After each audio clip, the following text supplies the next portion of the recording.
Que a graça e a paz do nosso Senhor e Salvador Jesus Cristo seja sobre a sua vida, meu irmão e minha irmã que me assistem aqui. Como vocês podem ver, nós estamos em um ambiente totalmente diferente hoje.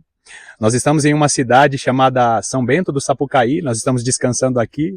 E como você pode ver, eu estou na companhia aqui desta graça, dessa lindeza aqui desse pavão. Ele decidiu mostrar aí toda a sua beleza. E assim como nós vemos toda a beleza na criação do nosso Deus, nós também vemos essa mesma beleza em sua palavra. Hoje, na companhia desse lindo pavão, nós estaremos meditando em Salmos capítulo 111. Seja muito bem-vindo a mais essa meditação do canal A Lâmpada para os Meus Pés. Olha ele aí.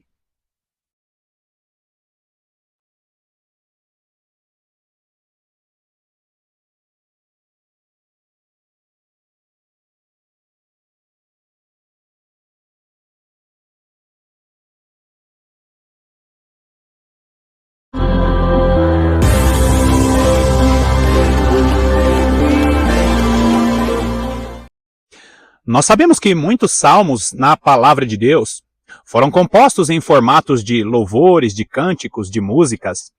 Alguns salmos são até desabafos de alguns salmistas. Nós vemos que alguns salmos são súplicas, são orações, são clamores. Outros salmos foram compostos em meio a experiências dos salmistas. O que nós não podemos negar é que realmente os autores dos salmos eles foram inspirados por Deus para falar a respeito de suas próprias aflições e alguns foram inspirados por Deus para falar a respeito de coisas futuras. E existem alguns salmos na palavra de Deus que são de duplo e até triplo cumprimento. Por quê? Porque às vezes o Senhor usa as aflições de seus servos para falar a respeito de coisas do tempo daquele servo e para falar também a respeito de coisas futuras. Existem passagens na palavra de Deus que mostram profecias de duplo e até triplo cumprimento. Por exemplo, quando o profeta Oséias menciona, "E do Egito chamei o meu filho", ali o profeta Oséias está falando a respeito do Israel da antiga aliança, está falando também a respeito do nosso Senhor e Salvador Jesus Cristo, que foi chamado do Egito, e também está falando a respeito da igreja que será preparada no Egito para os últimos dias. Quando nós olhamos no Salmos capítulo 111, que é a respeito do vídeo de hoje, Salmos capítulo 111, nós vamos ver que o salmista ele foi inspirado por Deus em meio às suas experiências com o próprio Deus, em meio às suas aflições, mas esse salmista também ele fala a respeito de uma palavra que serve para a igreja dos últimos dias. Vai lá comigo em Salmos capítulo 111. Salmos capítulo 111, nós vamos ler os 10 versículos. Versículo 1 diz assim, Aleluia! De todo o coração renderei graças ao Senhor, na companhia dos justos e na assembleia. O que ele está dizendo aqui? Primeiro ele começa com uma palavra aleluia. E quando você vai para o original hebraico e você vê essa palavra aleluia, é justamente a palavra, é a junção de palavras que significa louvores a Deus. Aleluia aqui significa louvar a Deus ou louvores a Deus. Ele já começa o salmo louvando ao Senhor. E por que isso é tão importante? Porque chegará um período em que a maior parte das batalhas que a igreja vai viver são batalhas que nós vamos precisar entronizar ao Senhor. Existem muitas batalhas nas nossas vidas que nós guerrearemos com nossa vida de oração, com nossa vida de santificação. Mas existem muitas batalhas em nossas vidas que é necessário que entronizemos ao Senhor. E qual que é a diferença disso? Quando nós entronizamos ao Senhor, é justamente o momento em que nós nos reunimos como igreja para entronizar o Rei dos Reis e o Senhor dos Senhores. Quer um exemplo disso? Quando você vai lá para Salmos, capítulo 22, nós vamos encontrar ali que o Senhor Deus habita nos louvores do seu povo. Outro exemplo é 2 Crônicas, capítulo 20. 2 Crônicas, capítulo 20, nós vamos ver ali o rei Josafá promovendo situações e o povo de Judá louvando a Deus, entronizando o Senhor para uma batalha. Hoje, quando nós temos a nossa vida de oração, vida de meditação na palavra, nós temos poder e autoridade no nome de Jesus para vencer algumas batalhas. Mas existem batalhas de alto nível que a igreja precisa estar reunida entronizando o Rei dos Reis e o Senhor dos Senhores. Existem principados e potestades que são tão poderosos que é necessário que uma igreja reunida esteja louvando ao seu Senhor. E é tão lindo esse versículo 1, porque quando você olha ele começando aleluia, na sequência ele diz o quê? De todo o coração renderei graças ao Senhor. Sozinho? Não. Na companhia dos justos e na assembleia. Quando nós olhamos esse aleluia e na sequência ele explicando que esses louvores a Deus precisa ser na assembleia, será na assembleia por quê? Porque nos últimos dias a igreja viverá muitas batalhas de alto nível. Então se nós não entronizarmos o Senhor na assembleia, na congregação dos santos, certamente muitas batalhas não serão vencidas. Agora, qual que é o grande motivo da igreja estar sendo enviada ao deserto dos povos? É justamente para que a igreja relembre que é necessário congregar, que é necessário ter um grupo de cristãos, porque existem batalhas que são batalhas de alto nível. Versículo 1 nos explica que nós damos louvores a Deus na Assembleia dos Santos, porque nos últimos dias a igreja viverá grandes batalhas, e essas batalhas exigirá que entronizemos o Rei dos Reis e o Senhor dos Senhores. Olha o versículo 2. Grandes são as obras do Senhor, consideradas por todos os que nelas se comprazem. Um outro detalhe que nós vamos ver nos últimos dias é que a igreja de Jesus Cristo que estará vivendo este período será uma igreja que terá prazer nas obras do Senhor. Enquanto o mundo se esforça para dizer que o mundo foi criado através de uma explosão, enquanto o mundo e toda a sua ciência tenta colocar em descrédito a palavra de Deus, enquanto as religiões tentam tirar o foco da verdadeira palavra, esse versículo 2 está nos mostrando que o povo de Deus nos últimos dias estará considerando todas as obras do Senhor. E como nós consideramos as obras do Senhor? Quando nós olhamos para a palavra de Deus. Existem obras que nós vamos considerar, que nós vamos dar ênfase, que são as experiências que nós vamos ter com o nosso Deus. Mas as obras consideradas e mencionadas pela igreja dos últimos dias são as obras descritas em sua palavra. Se você é um cristão que não considera aquilo que está escrito na palavra de Deus, saiba que você precisa considerar, porque o testemunho que nós daremos a respeito de Jesus Cristo são os testemunhos que estão em sua palavra. A palavra de Deus ela é poderosa para nos fortalecer, para nos preparar para toda boa obra. Então considere os testemunhos do Senhor, considere a obra do Senhor, conhecendo a palavra de Deus. Agora olha só o que diz o versículo 3. Versículo 3 diz: em suas obras há glória e majestade, e a sua justiça permanece para sempre. Esse aqui é o motivo no qual a igreja estará dando glória ao Senhor. Por quê? Porque nós olhamos para a palavra de Deus, que há glória e majestade. E essa justiça permanece para sempre. Quando nós olhamos para o testemunho que a igreja estará dando nos últimos dias, é justamente o testemunho a respeito das obras do Senhor registradas em sua palavra e a respeito da sua justiça. Por que a Bíblia fala tanto a respeito de justiça? Porque nós precisamos avisar ao mundo e avisar a igreja que está dormindo que existe uma justiça de Deus a ser completada, ou existe uma justiça de Deus que chegará à sua plenitude. Nós precisamos conhecer a palavra de Deus e ensinar a justiça do nosso Deus. Queridos irmãos, nos últimos vídeos eu falei muito a respeito sobre as doutrinas elementares registradas em Hebreus capítulo 5 e principalmente Hebreus capítulo 6. Nós vamos ver que entre as doutrinas ou entre as pedras fundamentais registradas em Hebreus capítulo 6 está o quê? O juízo eterno e a ressurreição dos mortos. Por que nós precisamos levar em consideração a justiça de Deus? Porque essa é a mensagem principal. Jesus Cristo voltará a essa terra para julgar as nações. E somente aqueles que têm Jesus Cristo como Senhor e Salvador serão salvos. Então, nós precisamos olhar para as obras de Deus que estão registradas em sua palavra e anunciar para o mundo a sua justiça. Agora, olha o versículo 4. Ele fez memoráveis as suas maravilhas, benigno e misericordioso é o Senhor. Outra coisa maravilhosa é que nós precisamos entender que todas as coisas que acontecem no mundo toda a criação de Deus, tudo aquilo que foi criado pelas mãos do nosso Deus, são coisas maravilhosas. No início desse vídeo aqui eu mostrei para você um pavão, inclusive ele tá andando por aqui, você vai ver aí, talvez você encontre no vídeo ali os bichos cantando, barulho de animais, são as maravilhas do nosso Deus. E a palavra de Deus confirma essas maravilhas que são a criação, toda a sua natureza, mas existem maravilhas que acontecem na vida de outras pessoas, testemunhos da transformação que Jesus está fazendo. Nós precisamos olhar para as maravilhas do Senhor e lembrar, são maravilhas memoráveis. Por que que você precisa meditar diariamente na palavra de Deus? Para que em sua mente, para que em seu coração, você esteja sempre lembrando. O que é algo memorável? É algo que eu estou lembrando a todo tempo e levo aquilo como um grande valor em minha vida. Algo que é memorável é algo que não sai da minha memória e eu dou grande valor àquilo. O que é memorável? As maravilhas do Senhor são memoráveis. E todos aqueles que meditam na palavra de Deus dão mais valor e tornam em seus corações memoráveis toda a obra de Deus. E quando nós meditamos na palavra de Deus e nós olhamos para as obras de suas mãos, na natureza, por exemplo, nós damos mais valor à sua misericórdia. Nós vemos quão grande é o nosso Deus e nós vemos que, pelo seu tamanho, como ele foi misericordioso comigo e com você. Agora, olha o versículo 5. Dá sustento aos que o temem, lembrar-se-á sempre da sua aliança.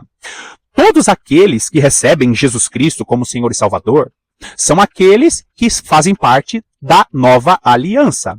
Agora, queridos, no versículo 4, nós lemos a respeito do quê? Da misericórdia de Deus. E quando nós olhamos para a palavra de Deus e nós comparamos a palavra de Deus com toda a sua criação, nós vemos que em sua misericórdia ele tem nos sustentado. E quando nós percebemos que Deus nos sustenta, quando nós percebemos que é tão grande e em sua grandeza ele tem nos sustentado, o que acontece? Nós percebemos que ele vai sempre se lembrar da sua aliança. Grava bem isso que eu estou dizendo. Deus, ele é misericordioso e ele não precisaria, e ele não tem obrigação nenhuma, mas ele sempre se lembra da sua aliança conosco, com todos aqueles que têm Jesus Cristo como Senhor e Salvador. Por quê? Por causa da sua própria palavra. Deus, ele é tão maravilhoso, ele é tão misericordioso por amor do seu próprio nome, por amor e fidelidade à sua própria palavra, que ele jamais vai se esquecer de mim e de você. Ele fez uma aliança com o planeta Terra e ele fez uma aliança com todos aqueles que recebem Jesus Cristo como Senhor e Salvador. Então, queridos, quando nós olhamos para a palavra de Deus, olha uma linha que ele está nos mostrando aqui. Quando nós olhamos para a palavra de Deus, nós conseguimos ver com mais clareza a grandeza do nosso Deus e a sua misericórdia. E quando nós olhamos para a sua grandeza e sua misericórdia, nós vemos que ele nos sustenta e ele é aquele que não se esquece de sua aliança. Linda essa palavra. E a igreja dos últimos dias, que estará diante do Senhor de toda a terra, como menciona Apocalipse 11, como menciona Zacarias capítulo 4, é uma igreja que terá plena consciência que o seu Deus trará o sustento. É uma igreja que terá a plena certeza de que o seu Deus não esquece da aliança que ele tem com o seu povo. Olha o versículo 6. Manifesta ao seu povo o poder das suas obras, dando-lhe a herança das nações. Essa é uma palavra que muitos teólogos acabam meio que dando uma bugada, a cabeça deles ficam meio embaralhadas. Por quê, queridos? Como eu falei, essa é uma palavra para todos aqueles que têm aliança com Deus ao longo das gerações, mas essa é uma palavra para os últimos dias. E como que eu tenho certeza disso? Porque está falando, o versículo 6 está falando a respeito da manifestação ao seu povo, o poder de suas obras. A igreja dos últimos dias será uma igreja poderosa porque receberá o azeite dourado, a unção especial para os últimos dias. Só que essa igreja dos últimos dias será a igreja que receberá as nações por herança. Jesus Cristo morre na cruz do Calvário e ele estabelece uma ordem sacerdotal superior. O que é essa ordem sacerdotal? É a ordem sacerdotal segundo Melquisedeque, ou sacerdócio superior segundo a ordem de Melquisedeque. é um sacerdócio eterno, é um sacerdócio superior. E a igreja que recebeu Jesus Cristo como Senhor e Salvador, a igreja dos últimos dias, será a igreja que receberá as nações por herança. Deus não vai destruir a terra e a igreja não ficará morando para sempre nos céus.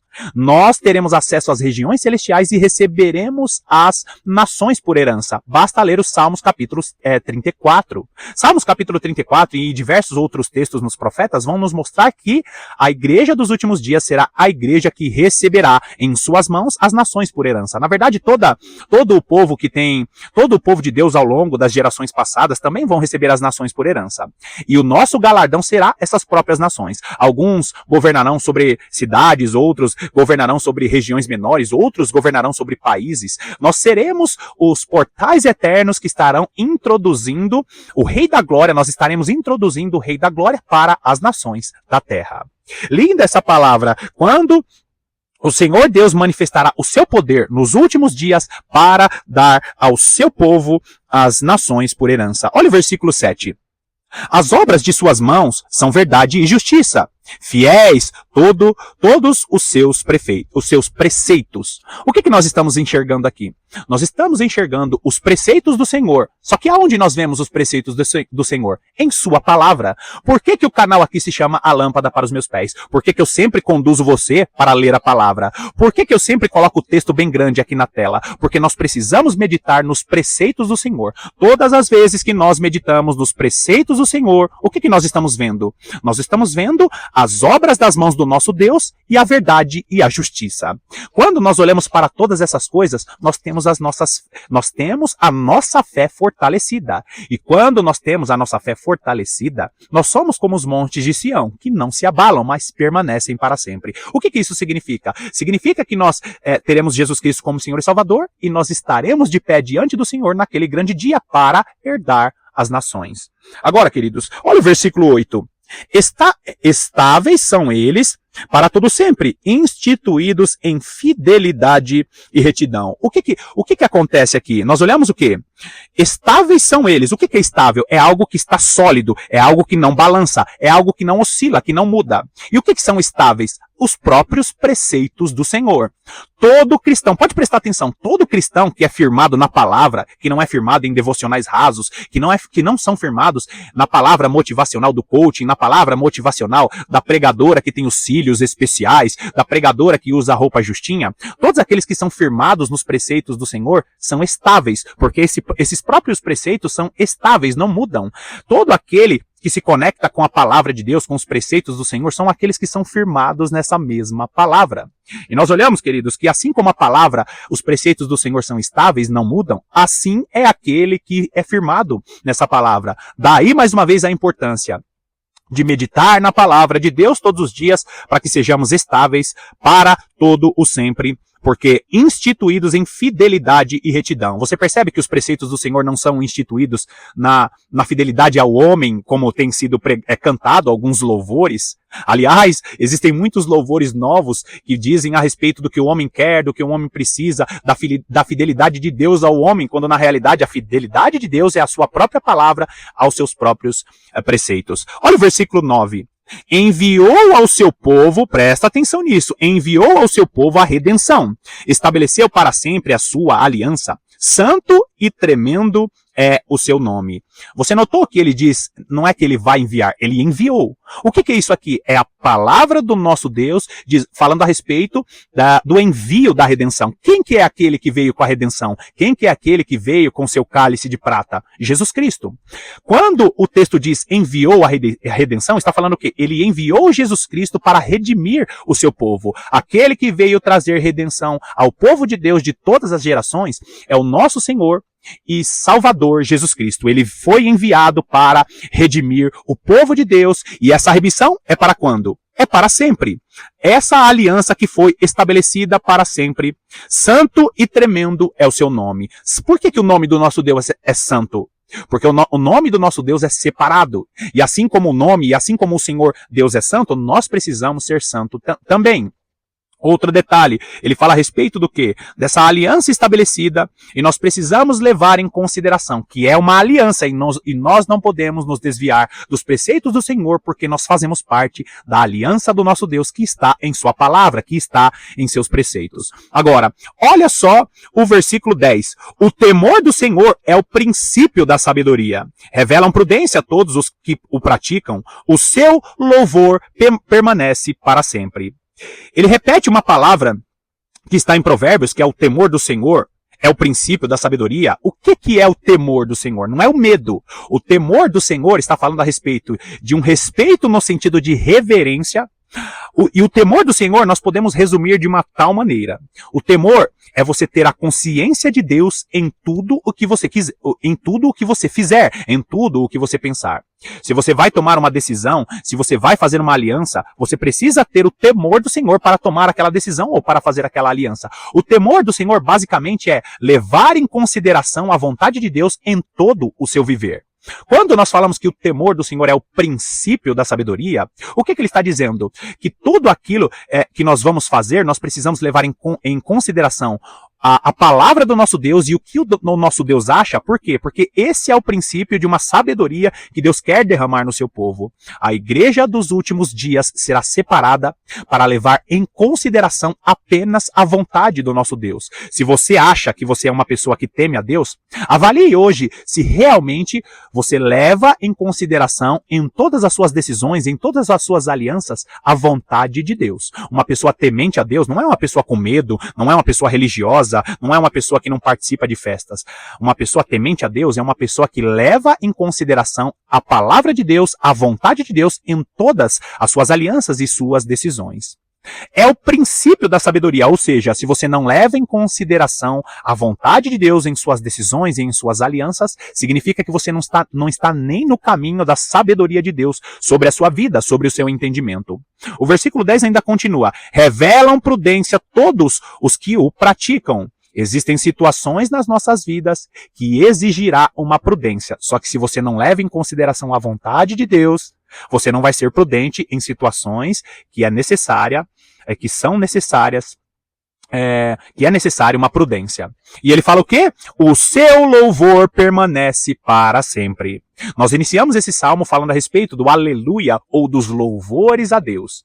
A igreja inicia a sua caminhada louvando a Deus, a igreja inicia os últimos dias louvando a Deus em uma congregação, e a igreja será redimida na volta do nosso Senhor e Salvador Jesus Cristo, louvando a Deus. O louvor que nós estamos dando a Deus hoje, nesses dias que nós estamos vivendo, é um louvor que não terá fim. Por quê? Porque quando nós somos redimidos na volta do nosso Senhor e Salvador Jesus Cristo, esse louvor permanece. Nós teremos os nossos corpos glorificados, acessaremos as regiões celestiais, continuaremos com funções sacerdotais do céu para a terra, da terra para o céu. Aí vai aquela visão da escada que Jacó viu, lembra da visão? Anjos subindo e descendo, futuramente nós falaremos a respeito dessa revelação. Aí vai essa revelação. Por quê? Porque o louvor que nós damos a Deus hoje no corpo dessa carne é um louvor que durará para sempre. Queridos irmãos, nós precisamos ter essa consciência. As obras que nós estamos fazendo aqui nessa terra são obras que vão ecoar para toda a eternidade. Mas para que essas obras ecoem para toda a eternidade, nós precisamos levar em consideração o temor do Senhor. Porque quando nós levamos em consideração o temor do Senhor, nós estamos fazendo essas obras para ecoarem a eternidade. Que continuemos buscando a presença de Deus na congregação dos santos, porque o que o Senhor tem preparado para os filhos que meditam na sua palavra diariamente são coisas extraordinárias. Você está se preparando para os próximos dias, meses e anos que a igreja vai viver?